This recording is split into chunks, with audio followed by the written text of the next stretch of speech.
Pod Jung, podcast sobre questões do cotidiano, sobre a ótica da psicologia analítica, mas sem junguianizar demais as coisas. Olá, tudo bem?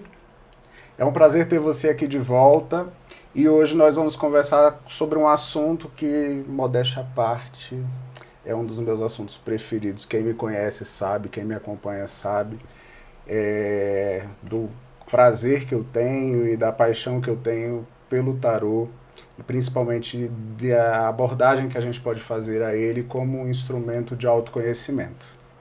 E aí, para poder ter uma conversa bem rica e bem produtiva, eu trago aqui hoje o meu colega, um querido, Pierre Markovitch.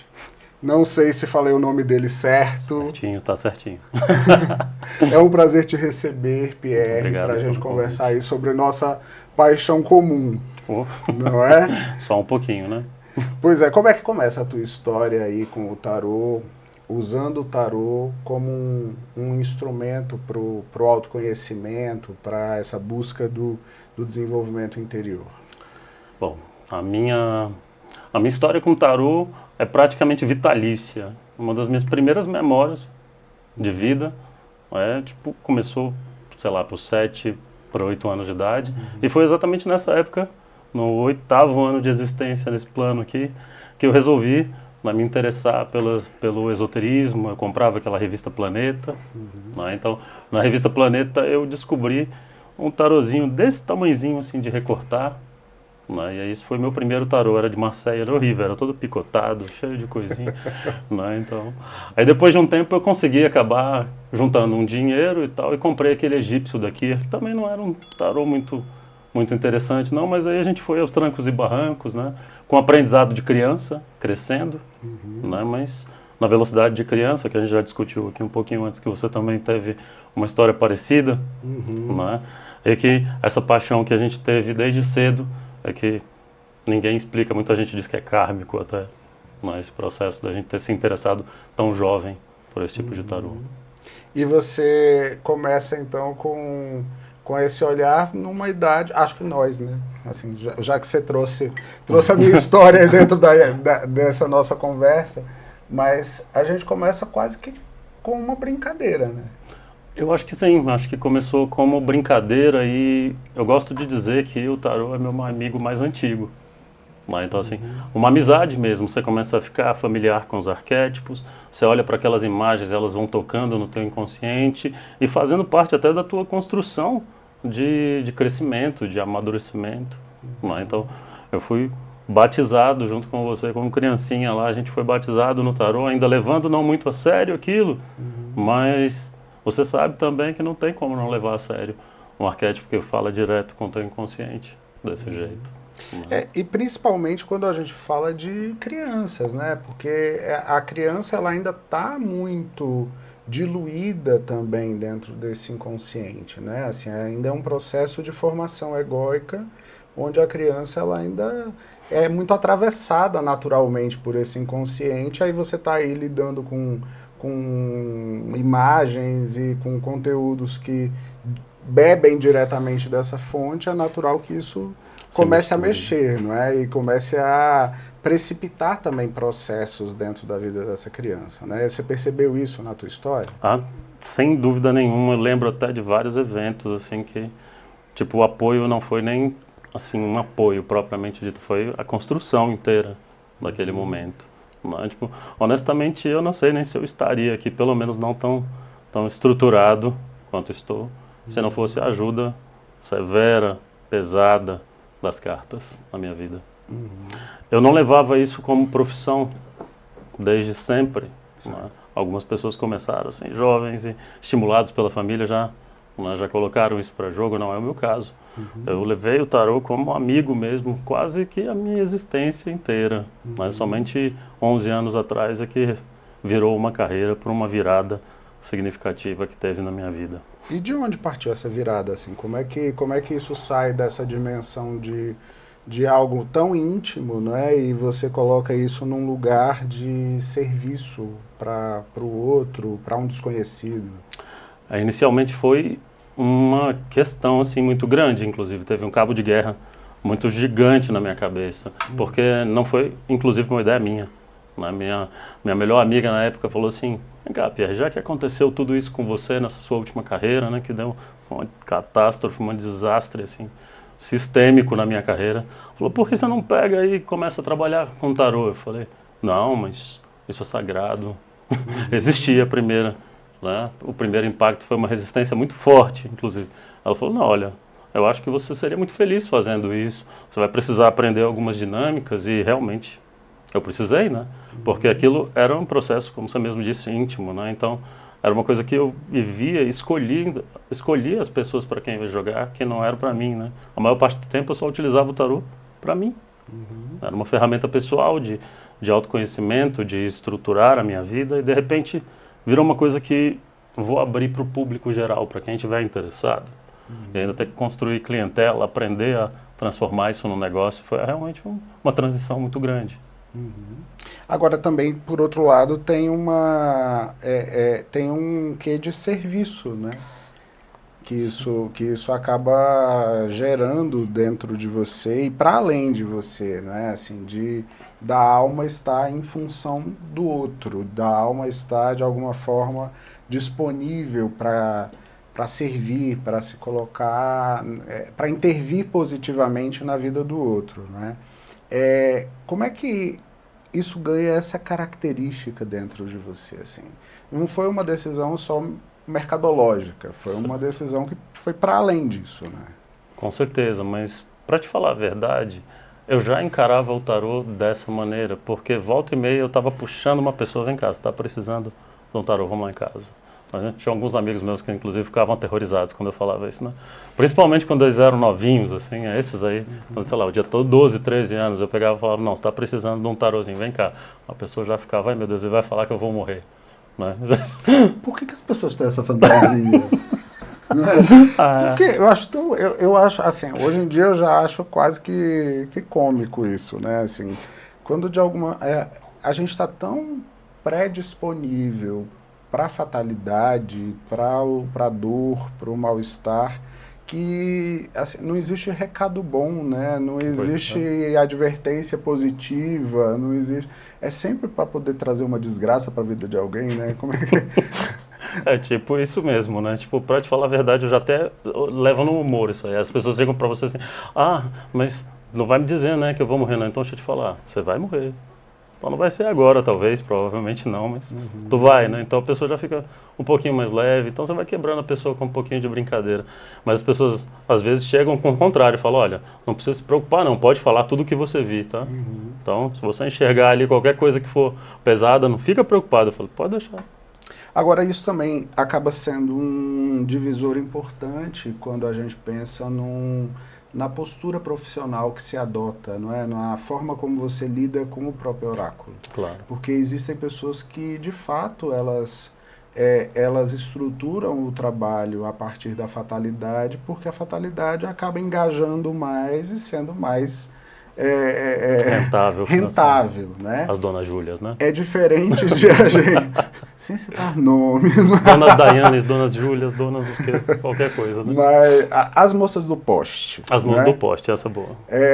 Mas é pensar que quando a gente escolhe fazer um caminho, ou quando de alguma forma a nossa alma, a nossa natureza nos conduz para um caminho do autoconhecimento, usar o oráculo como autoconhecimento, ali você faz uma ruptura, apesar de se manter uma carga de estereótipos, né? Os estereótipos eles continuam, mas não tem jeito, a atuação ela acaba mudando. Como é que é lidar com isso para você? Também mais uma coisa que eu sempre me senti também, né, o biscoitinho fora do pacote. Né? Então assim, eu sempre me senti diferente das pessoas e isso não me impacta exatamente negativamente, mas eu sei que tem algumas coisas que são clichês. Por exemplo, toda vez que alguém me pergunta qual é a minha profissão, eu falo, normalmente a pessoa responde com o quê? Eu falo assim, eu sou tarólogo, a pessoa, o quê?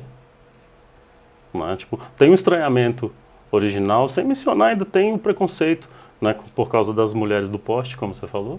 A pessoa pensa que você... Inclusive, quando elas percebem que a sua linha é de autoconhecimento, elas falam, nossa, parece que você inventou uma coisa nova, né? Quando, na verdade, existe uma batalha teórica aí que você deve estar consciente, né? Que tem muita gente que diz que a linha original do tarô era de autoconhecimento, né? Que o Jean-Baptiste Eliette é que inventou esse sistema de inversão das cartas e tal, e de oracular o tarô com um destino, né? Como uma coisa imutável, que, na minha opinião, não serve de muita coisa, porque se o destino é imutável, para que você está indo jogar? Para ganhar um tempinho de ansiedade extra? Não é? Porque já que você não pode fazer nada a respeito, olha, você vai perder esse emprego. O que eu posso fazer? Nada. A não ser que você pague 20 mil reais, aí eu mudo o seu destino. Não é?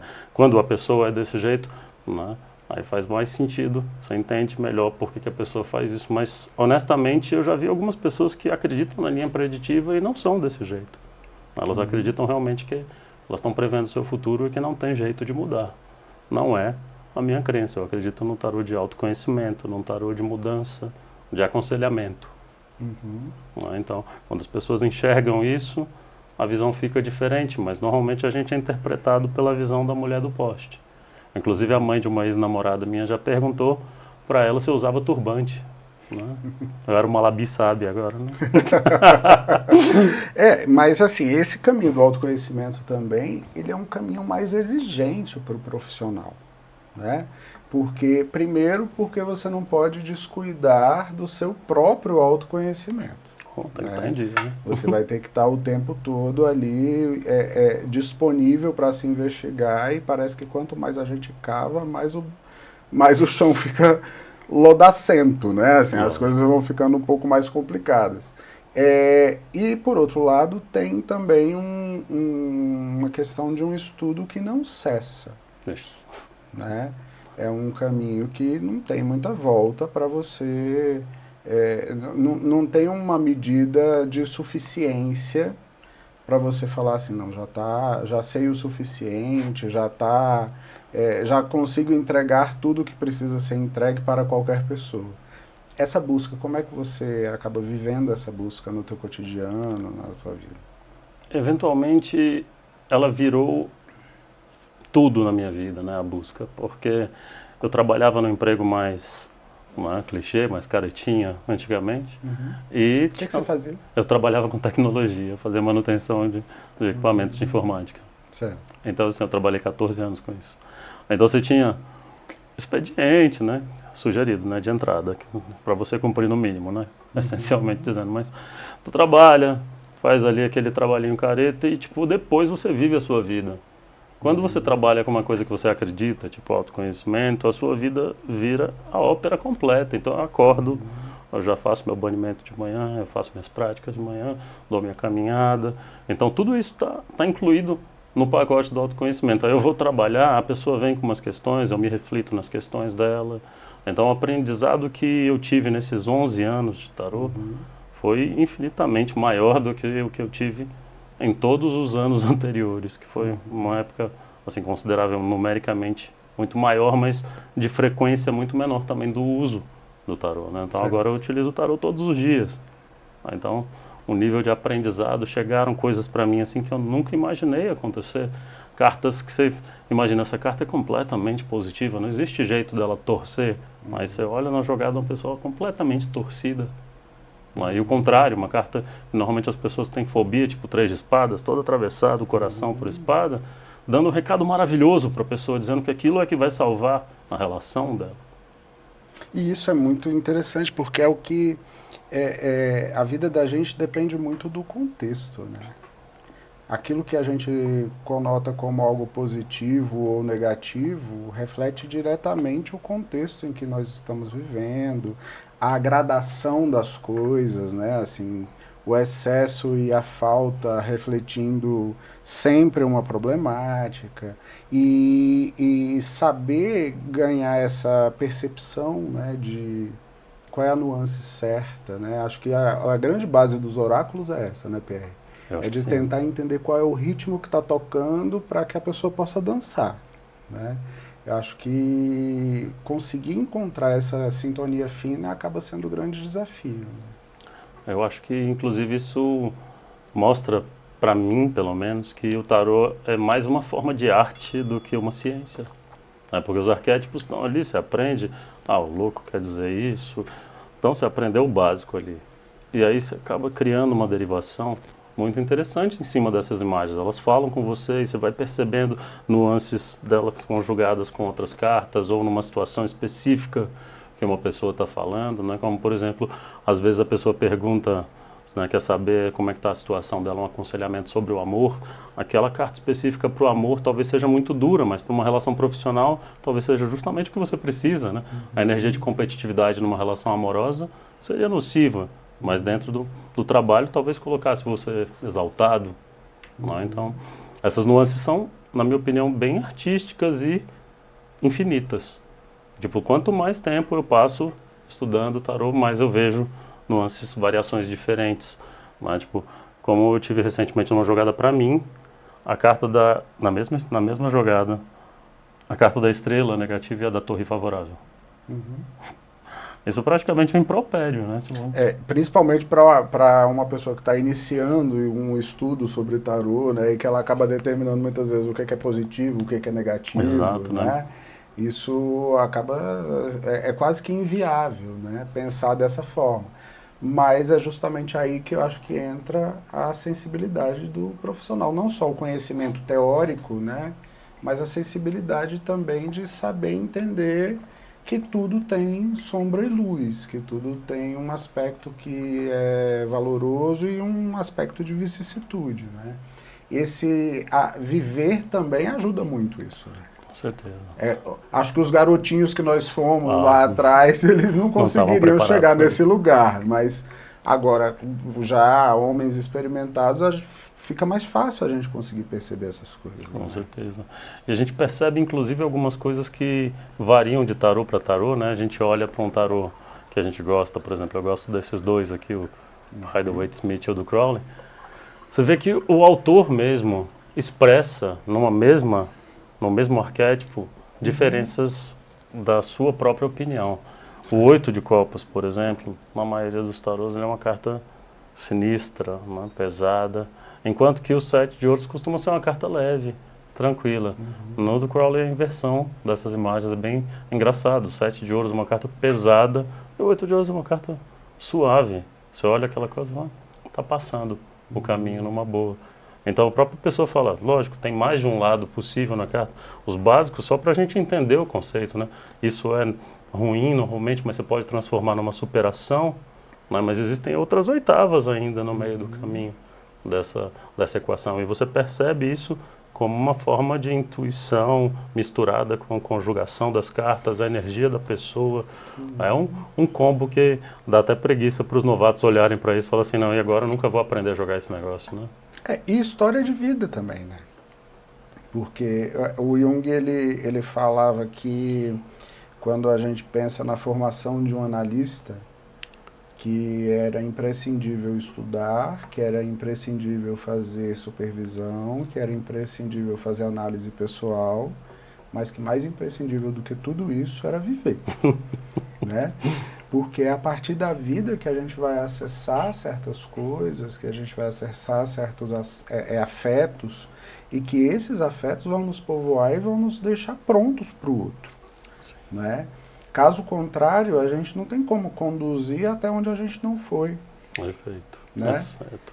E numa visão oracular, isso também acaba tendo a mesma pertinência, né? Claro.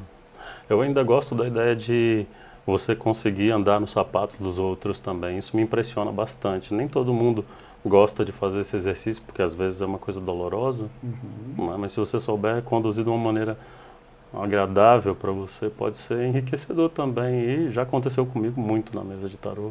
De eu andar nos sapatos da pessoa e ver uma experiência que eu nunca tinha vivido e ter sido Me um explica, alagamento. como é que é isso? A empatia de um jeito mais mental. Você flerta com a ideia de, se isso estivesse acontecendo comigo. Né? E aí acaba que eu levei isso para minha vida de propósito mesmo, assim, né? Eu pensei, se isso tivesse acontecido comigo, uma coisa que nunca me aconteceu, uma experiência completamente diferente do que eu vivi.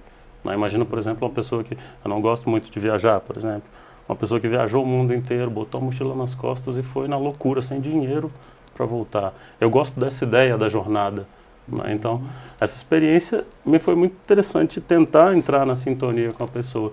E me peguei, de repente, pensando em fazer alguns tipos de viagem particulares, assim, né? Tipo, pequenas coisas, tipo o Egito, né? Bem pontual, assim. E hoje eu tenho alguns projetinhos aí desenhados para o futuro. Ainda na forma de semente, ainda nenhum deles concreto, mas pensando mesmo assim. A gente pega um pedacinho daquela experiência da pessoa e alarga os horizontes mentais também, né? Como algumas cartas sugerem para a gente fazer até. Um dia desse eu até trouxe essa história aqui. Eu faço algumas maratonas de atendimento em São Paulo, principalmente. E uma coisa que me chama a atenção é de você pegar assim 10 jogos e em 10 jogos a mesma carta sair em 7 desses jogos, né? No meu entendimento, isso é que essa carta é para cada uma daquelas pessoas, mas aquela carta também é uma carta que me serve, né? E você uma acha carta que também tem a ver com Zeitgeist? Creio que também, mas no atravessamento que eu também tenho desse espírito da época, né? Entendo. Assim, de o quanto isso também me atravessa e o quanto aquilo também pode me ser útil naquele momento. Entendo. Principalmente assim, por destinar muito do conteúdo do jogo, da abordagem do jogo para autoconhecimento, eu vou buscar qual é o meu quinhão dentro dessa história. Eu entendo. Isso, você vive isso também nas suas experiências, no seu cotidiano? Olha, eu sempre tentei olhar para as experiências como potencial de eu entrar também num pedaço daquela lógica empaticamente, né? Mas de modo geral eu tento me colocar ao máximo como observador que eu conseguir. Lógico que o olho do observador interfere em alguma medida. Mas, como eu te falei, assim, eu perguntei não Zeitgeist, né? Porque acontece muito comigo de temporadas de uma carta entrar em voga e ela não sair da jogada de ninguém. Não é de uma pessoa, são de 30 pessoas. E tipo, eu tenho uma abertura que eu abro primeiro uma mãozada de 9 cartas, assim. E é nessa jogada que normalmente essa carta vem. E ela está sempre na leitura de quase todo mundo. Né? Então, assim, eu lembro que quando Saturno entrou em Peixes, né, o 8 de copas é a carta associada a Saturno em Peixes, está na minha mente, né, eu comecei a ver essa carta na jogada de todo mundo, mas assim, uma atrás da outra. Ele dando tchau ali, oi, tô aqui. Exatamente. Que é uma carta de desilusão, né, uma carta de amadurecimento, se você permitir, mas para a maioria das pessoas é de perda, né, de perda do romantismo, de ser esticado pelo amadurecimento de Saturno. Né, então, é uma carta dura, que entrou aí com essa pandemia de separações, né? E foi uma outra coisa que também, mas aí eu não tenho como ter provocado isso, né? Mas eu atendi uma chuva de pessoas que terminaram o relacionamento depois que esse Saturno entrou em voga. Quando foi? Só para eu ficar Foi sabendo. em maio Assim, do maio do ano passado. Até? Ainda está em voga. Até meio do ano que vem ainda. Agora muita coisa faz sentido. Tem uma combinação ruim ainda de Netuno também em Peixes, né? Então não é um aspecto muito auspicioso para o romantismo, não. Sei. E isso, assim, não só na experiência do tarô, mas na experiência da clínica, a gente vê isso acontecendo constantemente, né? Assim, as ondas de desemprego, as ondas de recolocação no emprego, as ondas de fim de casamento, as ondas de conhecer pessoas novas, isso acaba sendo muito comum. As marés do momento, né? Isso atravessa, né? A gente não se dá conta, né? Eu acho que a ideia do funcionamento do tarô e da astrologia se deve a esse tipo de mecanismo. A gente não pensou eles dessa forma, talvez eles tenham sido, né, canalizados de uma força que não foi propriamente criadora, assim, tipo, com vontade humana de criar. Mas é óbvio, por exemplo, que a astrologia bebe dessa ideia, porque você fala assim, eu não acredito que Netuno movendo o céu mexe na vida das pessoas. Mas você está ignorando que as pessoas estudaram isso durante milênios. Então as pessoas estudaram as marés, de tanto em tanto tempo acontece isso. Pode causar a mesma sintonia ou pode não ter nada a ver com isso. Pode ser simplesmente uma condição de repetições de padrões humanos. Né?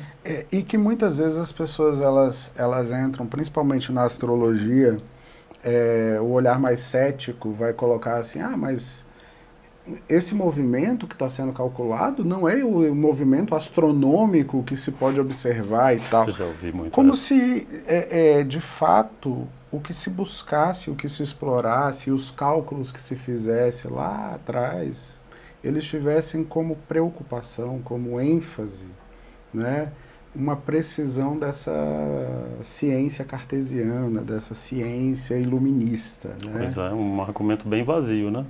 E assim, e que ele tenta desprestigiar a ideia do símbolo, né? A ideia do símbolo é o que nos interessa. Pois A é. ideia do símbolo é o que interessa o astrólogo, ou qualquer pessoa que se coloca diante de um oráculo, ela está se rendendo a um signo, a um símbolo, algo que a transcende, a atravessa. Né? Ela não está ali para tentar dominar aquilo, é justamente o contrário, né? É se colocar disponível para isso. Perfeito. E isso na astrologia, que é o primo rico, né? O tarô é o primo pobre, mal visto, né? Que normalmente as pessoas falam, joga o tarô, a pessoa já pensa no poste, né? Que nem você mesmo diz lá. A pessoa já que você já está querendo ver o futuro da pessoa para vender um trabalho associado. Já me perguntaram numa palestra que eu estava, a pessoa, você joga tarô? Eu falei, joga lá. Você desfaz trabalho? Você faz amarração? Eu falei, ó... Tipo, não vamos entrar nessa conversa, isso não vai levar para um lugar legal. Então, as pessoas têm uma visão muito deturpada desse mecanismo, cheio de arquétipos ancestrais, Sim. mas cheio de informações privilegiadas sobre o nosso inconsciente que a gente ainda está só rabiscando em outras ferramentas, né?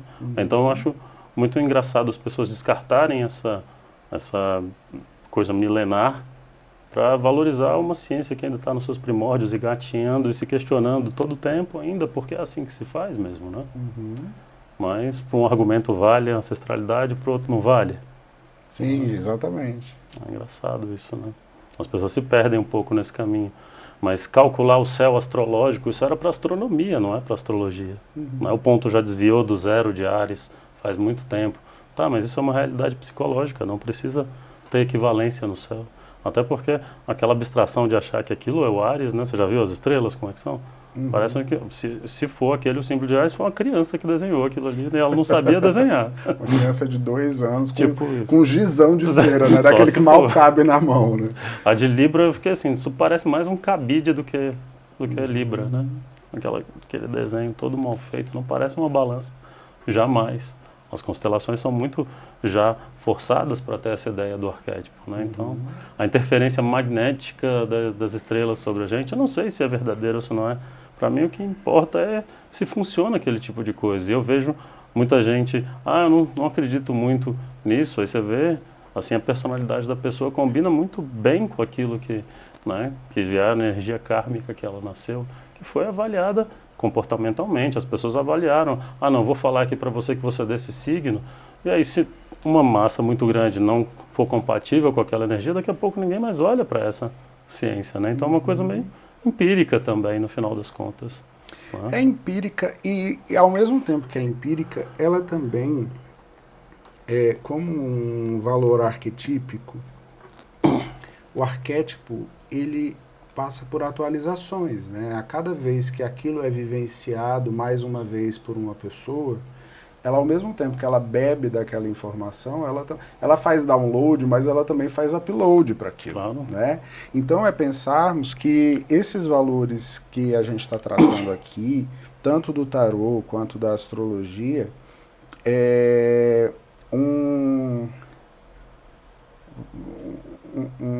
uma papisa da forma como ela foi desenhada em 1300 e pouco. Hoje a gente tem uma outra concepção do que seria uma papisa, mas os valores que constituem esse arquétipo, eles se mantêm. Claro. Né? Talvez o estereótipo, a imagem que se apresente, ela não tenha mais a mesma cara, ela não tenha mais a mesma roupagem, mas o que aquilo conduz, o que aquilo mobiliza, é a mesma coisa. É aquilo que a gente também pode pensar dos afetos, né? Raiva aqui no Brasil, na China, em 1300, daqui a 5.000 anos, raiva vai ser raiva. Você o que tocou num ponto muito mobiliza, legal. como vai ser, a gente não sabe, mas a essência daquilo vai permanecer a mesma, né?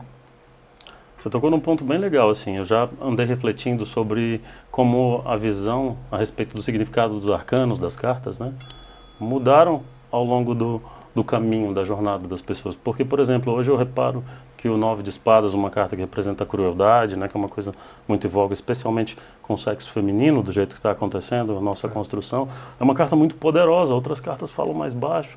E se essa humanidade deixar de ser cruel desse jeito que a gente é hoje, essa carta vai perder o poder? Com certeza. A crueldade vai ser um arquétipo ainda ali, mas um fantasma bem menos expressivo do que ele é hoje em dia. A papisa, por exemplo, na Idade Média era heresia. Você não pode falar que uma mulher é uma sacerdotisa, quanto mais uma papisa. Né? Aí, a priori, falar isso é heresia. Mas, inclusive, tem histórias que dizem que aconteceu, né, de ter um papa, era o Papa Joana, que ele chamava, inclusive, né, que era uma mulher escondida, e amarrava os seios e tal, mas, né, abafado pela Igreja Católica a história. Mas o arquétipo estava lá também desenhado para representar essa energia feminina de sacerdócio, talvez até anterior. E do oculto, né? Se a gente usa a imagem da Joana Papisa como o emblema que cria, né, essa imagem, ela também fala do que é oculto, daquilo que está por baixo das vestes, como é o significado, né, assim, arquetípico da papisa, daquilo que está para além, do que está por trás do véu, né? Muito bom. Então, é a gente pensar que hoje continua existindo diversas situações também que estão ocultas, que estão por trás de véus, que falam de universos desconhecidos, extremamente complexos, mas que a gente não acessa. Mudou alguma coisa? Mudou a dinâmica, o mundo mudou. A gente já está aqui conversando, fazendo um podcast para botar na internet. Isso. Então, assim, é claro que as coisas, a realidade mudou, mas a realidade psíquica, ela tende a demorar mais para mudanças onde certas coisas sumam. É muito difícil a gente pensar em alguma coisa que vá simplesmente sumir, né? Geralmente as coisas vão se transformando em outras, elas vão ganhando outras caras, né? Assim como é na nossa vida também, né? Não. Acho que acompanhar uma pessoa terapeuticamente com o tarô como você faz é isso também, né? É ver a evolução de um caminho, de uma rota que vai se desenhando, né? É bem por aí mesmo. E tem, assim, bem claro na minha cabeça que as pessoas e os arquétipos evoluem, as roupagens, né? Mas a fonte original do arquétipo acaba sendo essa conexão que a gente tem lá disponível para todo mundo, e todo mundo se pendura, e a sua própria versão acaba saindo dessa relação. Inclusive, eu dou aula de tarô agora faz mais ou menos 8 anos que eu comecei a dar aula de tarô. Sim. E todas as minhas alunas e alunos têm o seu próprio jeito de encarar os arquétipos. E eu acho lindo isso, tipo, que a pessoa não copia as minhas frases, não copia o meu estilo. No começo é natural você fazer um papagaio do seu professor, né? Mas aí depois de um passado tempo determinado com aqueles arquétipos, eles mesmos mostram para você algumas vertentes emocionais mais viáveis, algumas coisas práticas que você gostaria de introduzir ali naquela conversa, naquele diálogo com a pessoa. E é um diálogo, né? Você tirar um tarô para uma pessoa é uma conversa. Você explica os arquétipos que a pessoa não conhece, que está ali seduzida, mas ele já está conversando com o inconsciente dela. Você abre esse acesso e começa uma conversa racional também, em termos de tentar explicar para a pessoa o que está acontecendo nessa situação da vida dela, e ela sai enriquecida por esse processo, mesmo que ela não escute nenhum dos conselhos dados ali. Não é? Tipo, eu lembro muito claramente de algumas vezes que eu mesmo tirei para mim o tarô, e aí quando eu me lasquei eu lembrei exatamente do conselho que eu recebi e ignorei solenemente. Não é? Aí volta o cão arrependido. Exatamente. Exatamente esse processo. Felizmente já faz alguns anos que eu escuto de verdade os conselhos. Que você resolveu se pacificar, deixar de ser um rebelde diante do tarô. Exatamente. Para te falar a verdade, ele me ajudou muito na minha última separação, por exemplo. Foi a pedra que eu precisava para colocar em cima. Falou assim, acabou, perde a esperança, desapega. Instantaneamente eu senti um alívio. Bateu direitinho aqui, não é? me deu aquela base, lógico, não resolveu o problema em 5 segundos, não é assim que funciona, Sim. mas me deu aquele abraço carinhoso que eu precisava naquele momento. E a alma, ela encontra jeito, né? Quando a gente, de alguma forma, aprende a confiar em algum artifício como esse, da mesma forma como a gente pode confiar nos sonhos, né? Como a gente pode confiar em diversos instrumentos. Aquele instrumento ele só vai ser um caminho mais viável e mais facilitado de comunicação com essa alma. Se a gente confia, se tem como você mesmo colocou, como um amigo, né?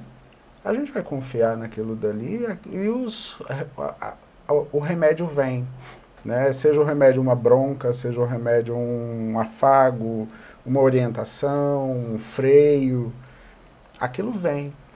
O difícil é confiar dentro de um universo que nos chama tanto à desconfiança, que nos chama tanto ao domínio, que nos chama tanto a uma tentativa de explicação causal sobre as coisas, né? Acho que esse deve ser um desafio para você como professor.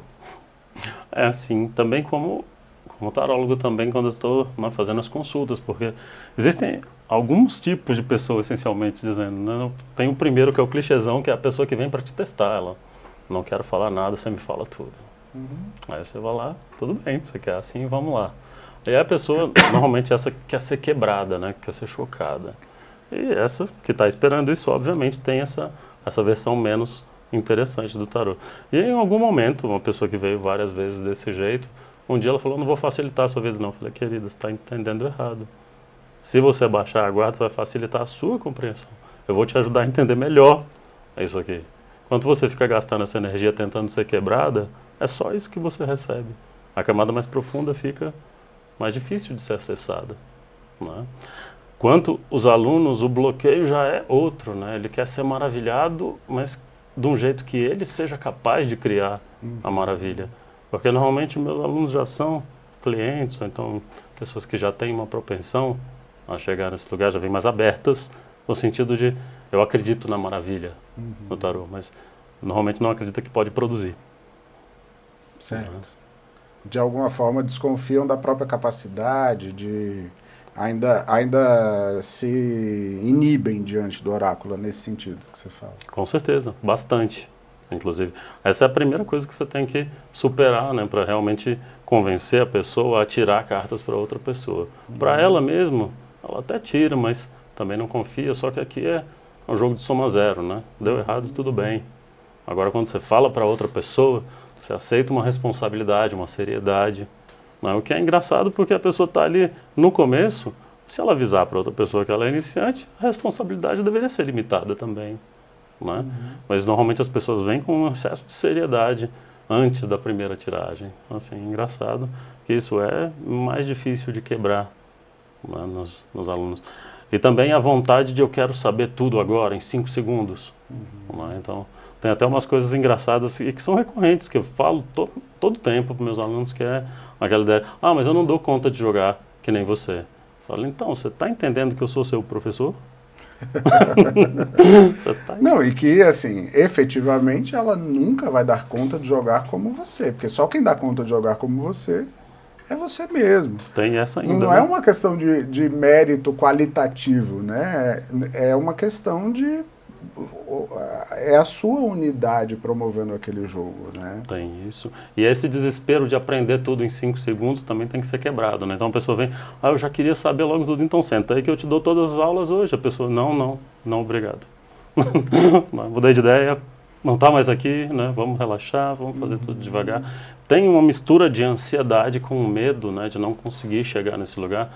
Mas todas as pessoas que eu treinei até hoje, na última aula, deram conta de se virar numa capacidade de iniciante, é claro, mas deram conta de se virar com outros alunos, né, para mim, muito bem. Algumas pessoas mais intuitivas, que gastam mais energia, quando a pessoa é muito intuitiva, ela fica meio possuída, né, então não é muito intelectual o exercício, mas cobra mais caro da pessoa, custa mais caro para a pessoa materializar essa energia. E é interessante isso que você está dizendo, porque esse medo que as pessoas têm, né, de se colocar diante de uma outra pessoa para fazer um atendimento, O Jung fez um estudo amplo sobre sincronicidade que ele veio publicar já quando ele estava velhinho para morrer, e que dentro desse texto ele fala que grande parte dos eventos de sincronicidade que acontecem numa consulta oracular, eles só acontecem porque existe uma predisposição de quem vai buscar. De alguma forma, quando o consulente chega, e ele chega de fato intencionado para aquela consulta, o outro consegue captar, consegue traduzir, consegue acessar o que precisa ser dito, né?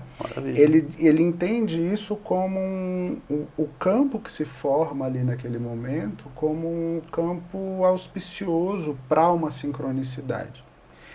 E ele vai fazer esse estudo, ele não estava usando exatamente um oráculo, ele estava usando o baralho de Heine para poder... E as pessoas que não estavam disponíveis, que estavam indo ou com alguma má vontade, ou que estavam indiferentes ao exercício, geralmente eram as pessoas que não eram adivinhadas, né? Entendi. Então, de alguma forma, é pensar que a força do desejo é o que, de alguma forma, vai colaborar para que aquilo aconteça ou não, né? A intenção ela precisa estar presente tanto no oraculista, mas principalmente na pessoa, no consulente que chega lá disponível para essa consulta. Claro. Até quem vai nessa ideia de testar, o teste traz em si uma expectativa que promove um rebaixamento de consciência. Sim, né? claro. Ele não vai estar tão... Ele pode achar que ele está super resistente, mas a expectativa que ele está trazendo por trás, mesmo que seja para te contrariar, aquilo dali já muda o estado dele, ele já não está num estado de indiferença diante daquilo, né? Agora, são conhecimentos que a gente estuda, vai buscar isso, mas que a prática é o que ensina, de fato. Com certeza. É na prática que você vai vendo essas coisas acontecendo, principalmente não só com você, mas com seus pupilos, as pessoas que te cercam. Eu acredito bastante nesses conceitos junguianos também. Eu gosto muito de Jung, também já li bastante dele. Eu só não sou muito fã dos livros de alquimia dele, porque realmente eu acho muito morosos, na verdade. Mas, de modo geral, eu gosto bastante da literatura junguiana. Inclusive, você falando de sincronicidade, que é um dos conceitos que a maior parte das pessoas usam de uma maneira bastante errônea, né? Eu imagino que você deve fazer assim toda vez, que nem eu, né? Alguém fala sincronicidade como se fosse sincronia. Como se fosse coincidência qualquer. Exatamente, exatamente. E aí eu lembrei da introdução de um dos livros que eu vi na tua estante aqui, do I Ching, né, que o Jung faz a introdução. Imagino que você tenha por isso, inclusive. Ele vai falando que tinha um sábio chinês que a pessoa falou, o I Ching só funciona por causa de uma coisa parecida com a ideia da sincronicidade, né? Ele falou assim, aí o sábio chinês olharia e falaria, então, que bom que ele serve para isso. Então, se funciona desse jeito, ou não, para as mentes mais científicas, ou as pessoas que acreditam que aquelas cartas têm poderes, né, divinos, eu me preocupo mais com a serventia que tem, e eu até acho que existe essa pessoa que vem te testar, né, que tem esse modelo aí, mas as pessoas que aceitam o tarô, normalmente elas são pessoas que estão ou morrendo afogadas, né, naquele desespero da questão e precisam de uma resolução, a pessoa que acabou de tirar a cabeça para fora da água, ou uma pessoa que está a fim de projetar um sucesso no futuro. Então, para mim, assim, eu acabei mapeando esses 4 tipos de pessoas que vão para o tarô, mas como eu trabalho com isso, é profissional, as pessoas vêm para mim já com algum tipo de envolvimento, ou então elas estão jogando dinheiro para cima, né? Sim. Então, já tem uma intenção ali, eu acredito que a intenção é o começo da mágica, né? Sem intenção não tem magia, a intenção transforma aquilo em magia. Assim como os japoneses fazem aquela cerimônia do chá, né? Eleva aquilo à arte, transforma aquilo num ritual mágico. É simplesmente o cara está fazendo com cuidado, colocar o chá no seu copinho e te servir. Mas é a ideia do rito que evoca o mito, né? O rito, ele de alguma forma, ele vai remontar um mito para que a gente consiga acessar uma dinâmica, algo que não está no ordinário. Né?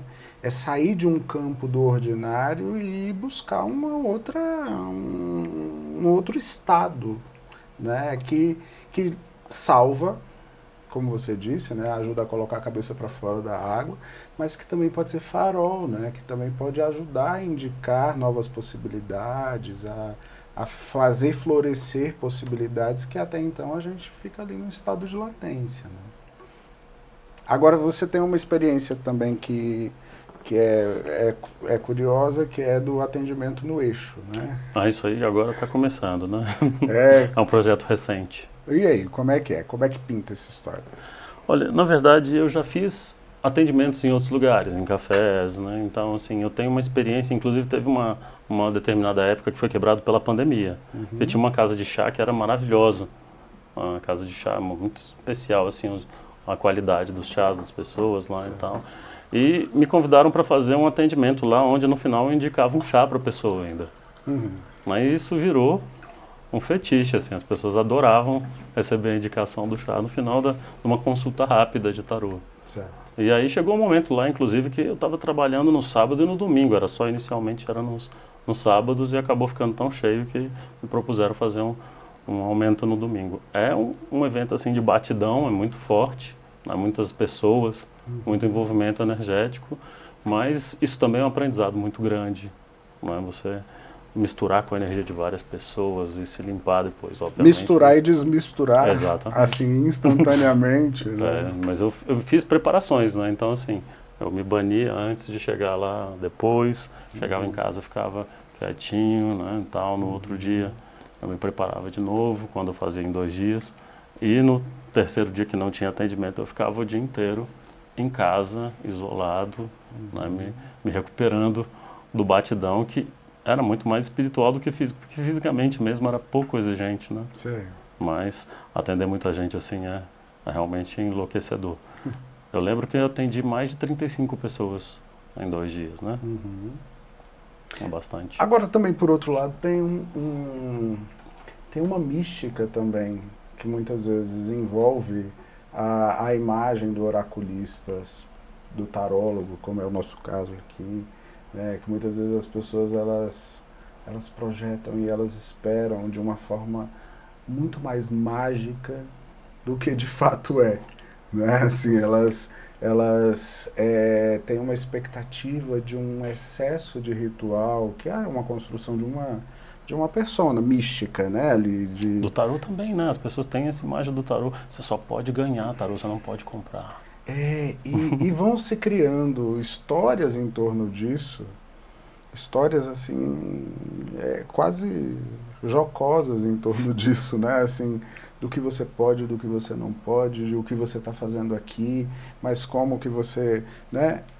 Você tem histórias no seu repertório que falam disso, assim, dessas semana, você quer projeções? dizer? Qual que você lembra aí dessas? Essa primeira é essa daí que você só pode ganhar o tarô, você não pode comprar. Então quer dizer que se você viu um tarô que é do século XV, lindo, tá ali baratinho, você não pode comprar porque você tem que ganhar de presente, senão você não pode usar, né? Outra foi que me perguntaram se eu não guardava em pano de veludo vermelho. Uma pessoa ficou meio indignada, assim, falou, você não guarda em pano de veludo vermelho? E aí a maioria das pessoas fica, na hora de cortar o baralho que eu dou para a pessoa cortar, né? A maioria das pessoas fica assim, quantas vezes, com qual mão? Né? Porque já estão acostumados com a ideia de que só tem uma mão que é possível cortar, só pode cortar um determinado número de vezes e é isso. Então tem toda uma ritualística supersticiosa que já está no imaginário comum assim das pessoas mesmo, já está, né, divulgado como se fosse a versão oficial. Só pode pegar no tarô de determinado jeito, só se pode comprar o tarô de determinada forma. Né? Então assim, tem gente que fala assim, como você não se atende de preto? Mas tem que estar todo de branco. Mas não pode fazer assim.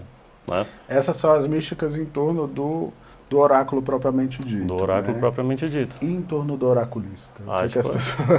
As O que já quiseram que você fizesse ou deixasse de fazer por você ser um tarólogo? Na verdade, as projeções só, até onde eu sei, pelo menos, né, só vieram do jeito positivo. As pessoas com uma imagem, né, tipo, não solicitada de me chamar de mestre, de me chamar de coisas assim que eu acho particularmente incômodo. Falo, eu não sou seu mestre, eu sou seu professor.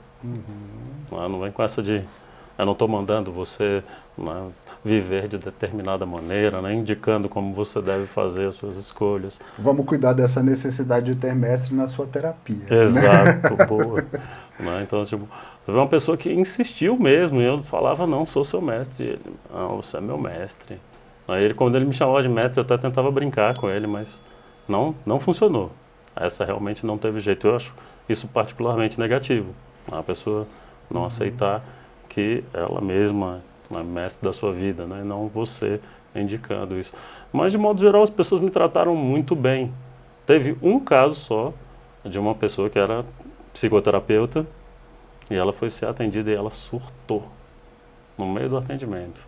Ela escutou uma coisa que não gostou e aí ela começou a gritar comigo: como é que você tem coragem de tentar me influenciar desse jeito e não sei o que. Começou a gritar, se descontrolou e foi embora. Ô, gente, a força, né? Que a palavra certa tem. Eu olhei, A palavra certa, quando ela bate onde ela vai bater, ela causa o efeito. Né? Mas aí eu olhei assim e falei: eita porra, mas essa aí quebrou o vidro mesmo, né? Porque ela ficou possuída, ela não conseguiu se acalmar. Não conseguiu se acalmar. Essa talvez tenha sido a única reação negativa em 11 anos de experiência. Mas eu não levei pro lado pessoal, não, e acho até que surtiu o efeito desejado, né? Fez a pessoa fazer ali, se ela não tiver levado isso da maneira que ela consiga ter superado esse evento aí, talvez ela tenha recebido alguma coisa importante nisso aí. Cara, e é para isso também, né? É claro que a gente não faz isso intencionalmente, né?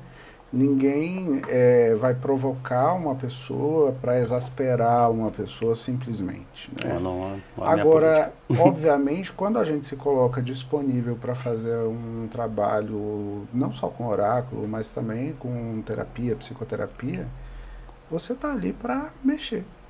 Sim. A função que você tem, em diversos casos, em diversas necessidades, é de fato de abanar, né? De sacudir, de fazer com que saia daquela inércia, né? Aconteceu um caso, inclusive, que eu lembro muito bem desse. Esse foi o contrário, né? A pessoa foi muito ferida e agradeceu. Então, assim, chegou ali calado, testando, né? Como de costume. Então a gente faz isso.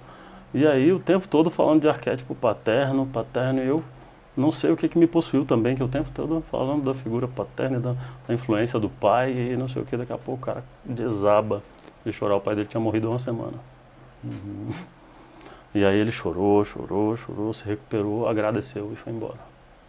Parou ali, porque não dava mais conta de prosseguir, mas aí, tipo, né, eu falei, esse daí vai me odiar para sempre, né? Ou talvez lembre de você por muito tempo como a pessoa que deu a ele a realização da morte desse pai, né? Ele simplesmente me indicou quase 20 pessoas depois de ter saído da minha mesa chorando. É porque, assim, de alguma forma, o que muitas vezes o nosso trabalho faz é devolver para a pessoa, de uma forma estruturada, aquilo que já povoa ela muito e muito há muito tempo. Com certeza. Né? Então, assim, para mim, quando uma boa consulta para mim, uma consulta que me é satisfatória, é quando eu chego no final da minha preleção, de quando eu termino de falar e começa o diálogo. E a pessoa vira para mim e fala, pois é, tudo que você me falou, eu já sei. Para mim, essa é a marca de que o meu trabalho foi um trabalho eficaz. Só te entrevistar um pouquinho aqui. Você faz primeiro a jogada de tarô e depois Não, são trabalhos.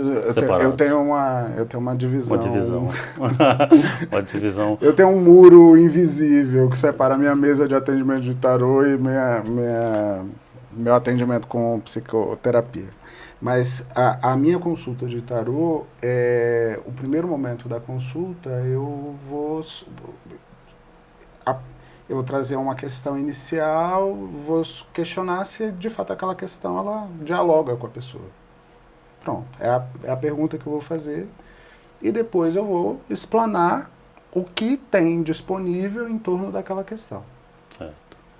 E depois eu abro espaço para que a gente possa conversar. Quando a pessoa me traz essa ideia de que tudo que você me falou eu já sabia, eu me sinto satisfeito não por eu entender que eu adivinhei a vida da pessoa, mas porque de alguma forma eu pude dar para a pessoa a chance de ouvir pela boca de alguém que ela não conhece, de alguém que não conhece essa história, que não conhece a vida dela, aquilo que ela já compreendia, mas não conseguia aceitar, admitir. E ainda rola uma costura, né? Organizar. Você ajuda a pessoa a costurar isso. Ajudar a organizar, a costurar, trazer isso de uma forma mais sistêmica e tal.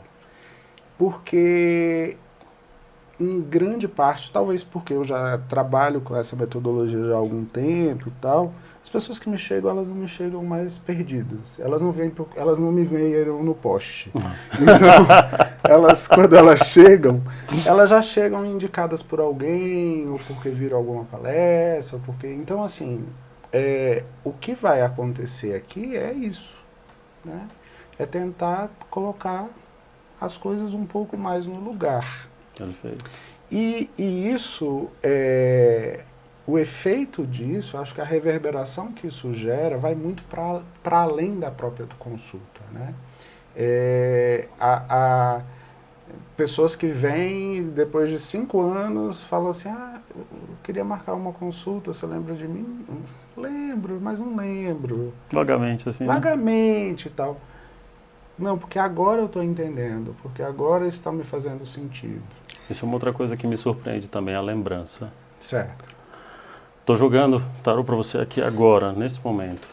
Sair daqui meia hora depois, se você me perguntar detalhes que aconteceram aqui, já vai ter se banido tipo uns 80%. Se você me perguntar amanhã, eu não lembro de qual tarô você escolheu. Uhum. Se você volta daqui 1 ano, na hora que eu sento na mesa com você, eu lembro da sua história. Cara, mas isso é campo, né? Pois é. Isso é campo que se faz. Eu estava tendo essa conversa essa semana com uma cliente de análise sobre essa ideia de campo. Porque eu, João, eu não lembro do nome das pessoas, eu não sei onde eu botei as coisas, sabe? A pessoa chega, eu lembro do nome do cachorro da sogra. Né? Porque ela traz o cachorro da sogra junto, porque ela traz a sogra, porque ela traz a casa, porque ela traz o campo, né? E principalmente quando a gente está usando um instrumento oracular e tal, onde esse rebaixamento da consciência ele acaba sendo um ponto de partida, isso fica ainda mais vivo, mais evidente, né? Talvez seja isso que você está descrevendo. Com certeza, né? Acho que sim. E olha só, uma outra coisa que eu vejo muito na mesa do tarô é a perda de consciência do tempo que a pessoa está lá. Certo. Os arquétipos bombardeiam a cabeça da pessoa e ela perde a noção de tempo completamente. A maioria das pessoas já acabou, na hora que ela olha para o relógio, aquela cara de surpresa. Fala assim, não é possível que a gente está esse tempo todo aqui. Eu falei, pois é, então você entrou no portal, saiu do portal agora. Porque isso também é uma coisa que Painho nos ajuda a compreender. Santo Yuyu. Santo Yuyu. Jungzinho, ele não gosta que chame ele assim, mas eu chamo. Acho que ele não ia ligar, não, ele ia achar engraçado. Ele gosta, não. Acho que ele ia achar engraçado, como bom cristão gnóstico, acho que ele ia achar engraçado. Ele nos ensina que a ideia de tempo e de espaço funcionam muito bem na consciência. Uma invenção, né? Quando a gente vai para o lado do inconsciente, ou quando o inconsciente invade um pouco mais a consciência, não tem tempo certo, não tem espaço certo, né?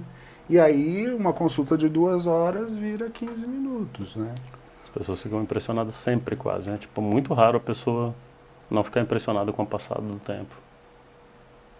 É muito comum mesmo as pessoas se perderem, falando, não, já acabou rapidinho, né? Nem pergunto. Na hora que ela olha pro relógio assim, tipo, fala, não acredito. Eu falei, pois é, então, por isso que tem separado esse tempo, para você não ficar acelerada. Eu não gosto que as pessoas fiquem com esse mecanismo de, vai acabar o tempo, né? Sim. Porque isso perturba a leveza que a pessoa tá ali naquele momento, não se sente tão à vontade, também não baixa as barreiras tão facilmente. Essa é uma desvantagem da consulta rápida que eu faço nesses eventos. As pessoas estão muito com pressa, né, e tal. Mas para coisas muito pontuais funciona, assim. Então, eu acho que o foco também tem as suas vantagens, que é uma coisa que eu percebi em leituras online. As pessoas não ficam socializando, tomando água, café, né? Então chega lá, é isso, acaba. A consulta sempre vai mais rápido online. Sim. Sempre. É impressionante. Que também é uma outra mística das pessoas, né? Também Porque muito. antes tinha aquela história do... como você disse, qual é a mão e tal, e no online não tem mão para a pessoa tirar, né? Assim, vai ter que ser com a minha mesmo, né? Você quer que eu tire com qual, né? Na minha experiência, eles só começaram a aceitar isso depois da pandemia. Uhum. Ninguém era atendido por mim, exceto uma cliente minha que mora na Suécia, que também imagino que por isso, né, não tem muita escolha. Saia meio caro fazer consulta presencial. Exatamente, né? Então, tirando ela e mais um outro gato pingado, ninguém quase consultava online. E agora é uma coisa praticamente assim, 50 por 50 o processo. Né? Praticamente, de vez em quando até mais, assim, de vez em quando eu quase não atendo presencialmente, nos meses que as pessoas estão mais corridas, né, e tal, assim. Eu não vou sair de casa, não vou fazer online mesmo aqui, que é mais rapidinho, né, as pessoas vêm focadas. Mas eu sinto a energia mais intensa, inclusive no online. Parece que eu me gasto mais, que a pessoa se gasta mais. E tem essa ideia do foco. O foco é uma coisa que eu reparei, marcada. Todo mundo, pessoas super enroladas que iam lá para minha casa, eu tinha que conduzir a pessoa para ela não fazer uma consulta de 4 horas, né? Uma pessoa vai online e faz uma consulta de 1 hora e 20 minutos. Ela acha que está fazendo call da firma. Exatamente. Acho que isso mudou, né? A pessoa fica lá e está aprendendo a trabalhar no sistema ali, ela também já associou mentalmente aquilo com o trabalho. Então ela não quer ficar muito tempo naquele negócio, ela quer resolver o problema e se liberar para poder assistir a Netflix dela, para poder fazer a vida dela. Voltando à história lá do inconsciente, é o mesmo princípio, né? Se não tem tempo e não tem espaço, um está aqui e a outra está na Suécia, não faz diferença. Sim, né? eu acho. Mas, por exemplo, algumas pessoas atendem de um jeito que eu prefiro não fazer. Eu não acho que é inadequado, mas eu prefiro não fazer. Que você me manda a pergunta e eu te mando um áudio no WhatsApp. Ah, sim. Porque aí eu acho que perde o diálogo. Sim. E para mim não funciona desse jeito. Porque para mim o tarô é um diálogo. Eu estou acostumado, pelo menos no jeito que eu enxergo hoje, eu acho que é uma conversa. E sem essa conversa, para mim, por enquanto, pelo menos, não faz sentido. Eu acho que para a pessoa, né, da linha preditiva, talvez faça sentido. Ah, vai acontecer isso. Pronto, já jogou para você. Porque aí não tem necessidade da troca. Mas só tem necessidade de você receber aquele édito que a pessoa dá para você. Mas se é uma coisa terapêutica, tem que ter uma troca. A pessoa, então me manda uma mensagem aí que eu faço a sua terapia aí. A pessoa fala, então aconteceu isso, aí você fala com ela uma mensagem de áudio também. Acho que não ia funcionar, né? Assim, a dor ensina a gemer, né? Existia lá na época de Painho, na época de tio Freud e tal, pessoas que faziam terapia por carta. Imagina. Mandar a carta, esperar um dia chegar a carta, né, e tal. Acho que isso varia muito de acordo com a necessidade, né? Mas nesse caso específico que você está trazendo, eu acho que mais corrobora uma doença social de imediatismo, de objetividade, de fantasia de controle, do que de fato ser uma necessidade que assim, não tenha uma outra saída mais viável, mais útil, mais interessante. Aí, nesse momento, eu acho que é o profissional que dá as orientações, que ajuda a conduzir, porque senão a gente vai deixar o outro lá se iludir na fantasia dele de que o melhor é desse jeito. Não, a gente tem que, de alguma forma, saber regular o que é o nosso mais razoável, né? E o que é melhor para a própria pessoa também. Né?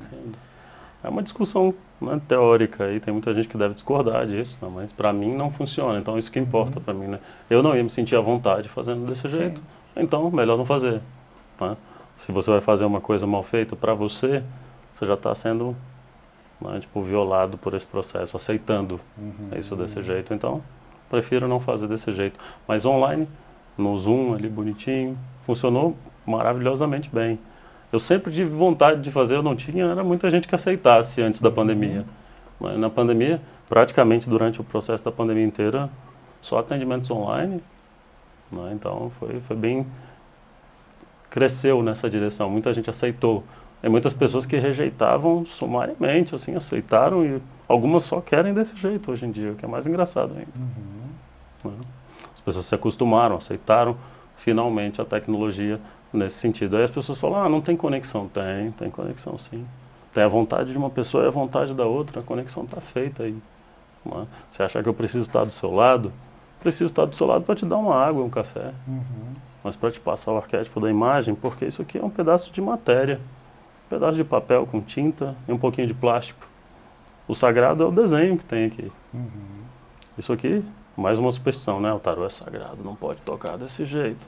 Mas para mim é só Lavou um a pedaço. mão, Lavei a mão semana passada. passou perfume na mão. Exatamente. Tem que passar alfazema. Mas isso é sacanagem. Eu falei um negócio, mas eu falei um Jovem negócio de místico, sacanagem. jovem Jovem místico. Eu passo perfume na mão. Ah, mas aí é o seu método, né? É É importante para tradição. você. É importante para você. Isso, e é por tradição, sabe? Assim, porque foi da forma como eu aprendi. Então, de alguma forma, aquilo se constituiu dentro de mim como um canal. Como Mas você uma fazer forma uma de... coisa, tipo, você faz isso, você cobra da outra pessoa que ela faça isso. Eu não vou te criticar se você não lavar a mão. Então, nesse caso aí, né? Nesse caso aí. É. Normalmente, eu faço o meu próprio ritual antes do tarô e estimulo meus alunos, minhas alunas a fazerem o mesmo. Falo, olha, o que é importante para você? Acender um incensinho? Vai lá e acende um incenso. Eu faço um banimento antes e depois, porque eu não quero me misturar com a energia da pessoa e nem misturar ela com a da próxima.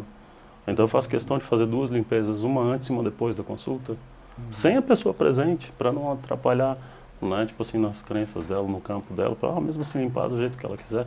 Então fica uma coisa mais estéril para a pessoa aqui. Mas realmente eu fico entrando numa sintonia mais leve, para ficar com a cabeça mais tranquila nesse momento, escuto umas musiquinhas leves antes. Então, isso é a minha prática ritualística, eu valorizo muito isso. Nós somos criaturas ritualísticas, né? Nós gostamos de rituais. Não, e a gente precisa de ritual, né? Assim, a estrutura humana, ela busca por ritual o tempo todo, não só esse tipo de ritual com essa finalidade, mas diversos outros rituais no nosso cotidiano, a gente está permeado por isso, e é isso que vai separando faixas, né? É isso que vai colocando a gente, pronto, agora eu estou trabalhando, então eu faço assim, assim, assado, agora eu vou me divertir, agora eu faço assim, assim, assado. É justamente para a gente sair de um campo e entrar em outro, e tem uma função positiva dentro disso. Agora é o que você trouxe, a gente, as minhas práticas, elas são diferentes das suas, que vão ser diferentes de cada uma dos seus alunos, porque cada um traz a sua história, cada um traz o seu repertório, né?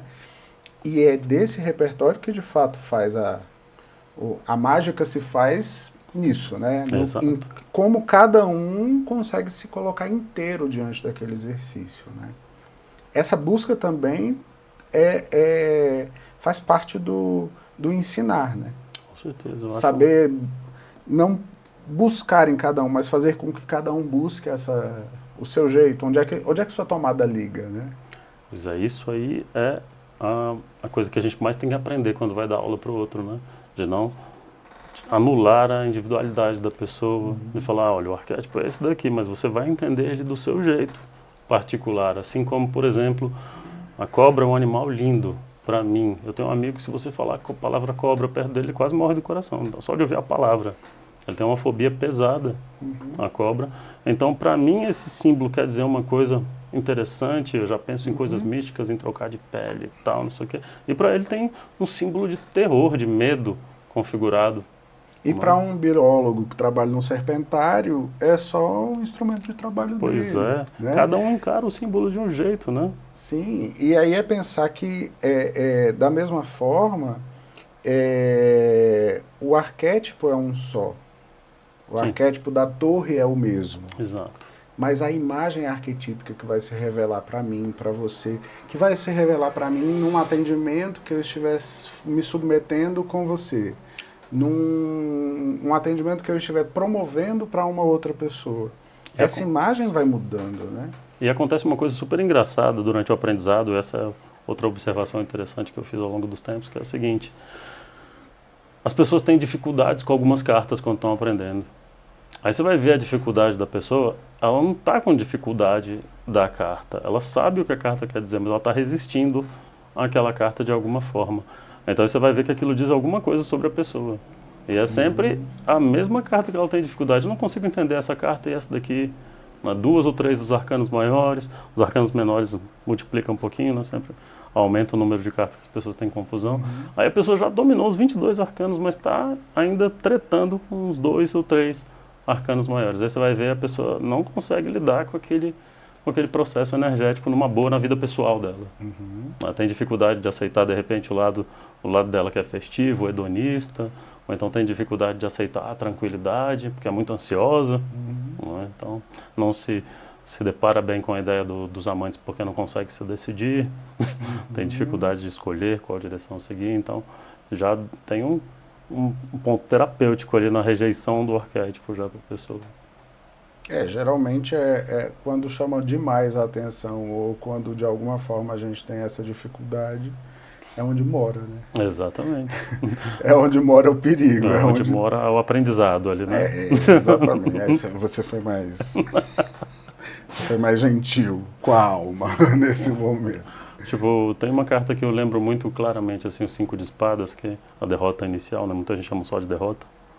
Que, tipo, eu sempre olho para ela e falo assim, então, essa carta representa a sua derrota, que pode ser o começo do seu aprendizado ou do seu sofrimento.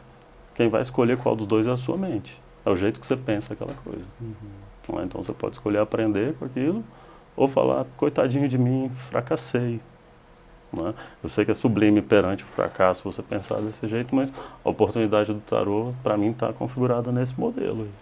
O exercício mental de falar, tá, deu errado, e agora? Né? Não vou ficar feliz que deu errado também, não é essa a ideia, mas também falar assim, vamos cortar esse sofrimento aqui como for possível, vamos tentar sair dessa lógica torturante e perversa. Entender que o erro faz parte, né? Sim, o erro é o aprendizado, né? A gente não aprende acertando, não. Seria tão bom, né, se a gente pudesse escolher só as cartas que a gente gosta para poder compor o nosso jogo. Eu só não sei se a vida seria boa como a gente imagina. Depende. Se você puder, e tem inclusive um uso do tarô que é para essa direção, que é o uso feiticeiro, que é para você simplesmente escolher as cartas mesmo, do jeito que você faz, e você projetar aquelas cartas. Por exemplo, eu quero desapegar disso, mete a torre na mesa, o que mais que você quer? É desapegar de amor, então mote 2 de copas também aqui, fica mentalizando essas 2 cartas e medita sobre elas e tenta conectá-las com as situações que você quer desapegar. Aí você já está criando um mecanismo meditativo de feitiço, de desapego. Lógico que não vai acontecer assim, vai depender da sua força de vontade. Quanto mais forte a sua vontade, mais rápido acontece. Às vezes com muito maior o desespero, né? Que às vezes você não aguenta mais aquele sofrimento também. Aí a vontade fica lá em cima também, né? Mas é um uso feiticeiro do tarô e não é o único. Eu conheço alguns tipos de rituais que as pessoas utilizam isso. É bem interessante. Porque o arquétipo também serve para isso, né? Ele fala direto com o nosso inconsciente, então você não consegue bloquear ele do mesmo jeito que você fica aqui obsessivo com a sua mente. Então você olha para ele e fala, agora eu vou desapegar, não tem jeito. Mesmo que eu não queira, vai. Liga o negócio lá dentro e salve-se quem puder. Exatamente, aí você vê a merda que deu depois. Né? Mexer com quem tá quieto também, às vezes, não é uma boa saída. Mas feiticeiro é sempre um experimentador, né? Então você tem que estar aberto a, de vez em quando, enfiar o dedo na tomada e tomar um choque. Então, assim, Marie Curie também morreu de câncer por causa da descoberta dela, né? Então, mas a descoberta dela foi importante também. O experimentador corre esse risco, mas tem as suas vantagens também. Ótimo, adorei nosso papo, tá vendo? O nosso papo foi igual às consultas que você faz. Também... Quando a gente vê, o tempo já passou. Junta 2 tarados de tarô também, você queria. E a gente nem sente, né? Pierre, agradeço muito a tua presença aqui, a tua generosidade por compartilhar esses conhecimentos conosco, que a gente possa ter vários outros papos também aí sobre cartas e afins. Então fique sempre à vontade, você está sempre convidado para a gente poder conversar aqui sobre essas loucurinhas de criança, né? Que vão definindo a nossa vida por bastante tempo. Eu que te agradeço, na verdade, o convite. Foi aqui um prazer e a gente fica aqui, né, se deixar, dois tarados do tarô conversando para sempre, né? Então, foi rápido mesmo, a gente passou assim, né? No começo, a gente até deu uma raspada, assim, porque é sempre assim, né, no começo. Mas depois aqui, se deixar, né, isso aqui não para jamais. Bom, foi um prazer, muito obrigado também. E vão ter outras oportunidades, vão haver outras oportunidades. É isso aí. E eu agradeço também a sua presença. Se gostou desse papo, passe para um amigo, para uma pessoa que também se interesse por esse assunto. Nós nos vemos na próxima semana. Aguardo você e até lá. Pod Jung, podcast sobre questões do cotidiano, sobre a ótica da psicologia analítica, mas sem junguianizar demais as coisas.